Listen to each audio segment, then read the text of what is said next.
আমার কোরআন সত্য, আমার নবী, আমার ধর্মই হলো শান্তির ধর্ম। তোমরা লাত মানাতের পূজা করো, উজ্জার পূজা করো। আবু বকর বলতেছে এগুলা বন্ধ করো, বন্ধ করো। মুহাম্মদ সাল্লাল্লাহু আলাইহি সাল্লামের হাতে হাত রেখা বাঁচতে চাইলে কালেমা পড়ে মুসলমান হয়ে যাও।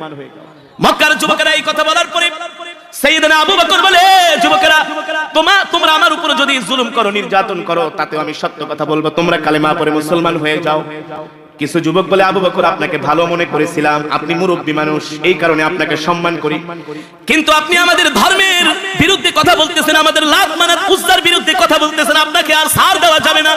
এই কথা বলে কিছু যুবক এসে সাইয়েদনা আবু বকরকে এমন ভাবে আক্রমণ শুরু করলো, কেউ সাইয়েদনা আবু বকরকে ঘুষি মারে, কেউ থাপ্পড় মারে, কেউ লাথি মারে। এইভাবে করে 10-12 জন সাইয়েদনা আবু বকরকে মারতে মারতে মাটির মধ্যে লুটিয়ে ফেলেছে। একজন কাফের যুবক দৌড়ায় আয়েশা, তার পায়ের মধ্যে একটা খরম ছিল, সেই খরম দিয়া বাড়ি দিয়া বলে, আবু বকর তুমি তোমার কোরআনের দাওয়াত দিতে আস